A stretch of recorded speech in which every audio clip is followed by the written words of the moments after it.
ইরানে যুক্তরাষ্ট্রের স্থল অভিযানের শঙ্কার মধ্যে বিশ্ববাজারে জ্বালানি তেলের দাম উঠেছে ব্যারেল প্রতি $116। এর মধ্যে ডোনাল্ড ট্রাম্প ঘোষণা দিয়েছেন ইরানের জ্বালানি খাত নিয়ন্ত্রণে নিতে পারে যুক্তরাষ্ট্র। দখল করা হতে পারে দেশটির জ্বালানি রপ্তানির অন্যতম হাব খার্ব দ্বীপ, যা আরও অস্থির করেছে জ্বালানির বাজারকে।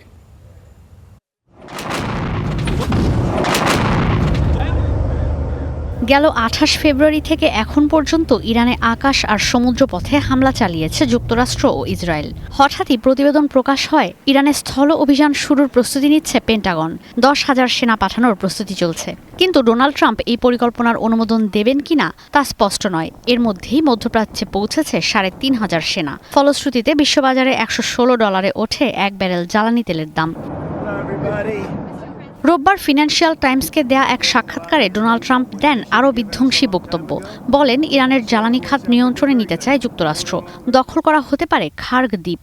মূল ভূখণ্ড থেকে ইরানের ৯০% অপরিশোধিত তেল আসে এই খার্গ দ্বীপের একটি টার্মিনালে, যেখান থেকে তেল রপ্তানি করে তেহরান।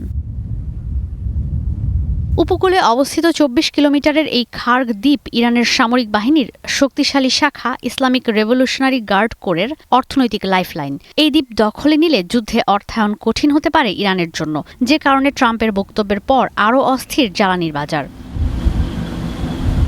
ইরানে ইসরায়েল আর যুক্তরাষ্ট্রের যৌথ সামরিক অভিযান শুরুর পর থেকে এখন পর্যন্ত বিশ্ববাজারে ৬০% বেড়েছে জ্বালানি তেলের দাম। জানুয়ারিতেও এক ব্যারেল তেলের দাম ছিল $৬০। সবশেষ ইউক্রেনে রাশিয়ার সামরিক অভিযানের পর বিশ্ববাজারে বেড়েছিল এই নিত্যপণ্যের দাম।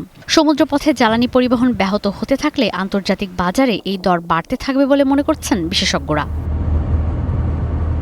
ঈশিতা ব্রহ্ম, স্টার নিউজ।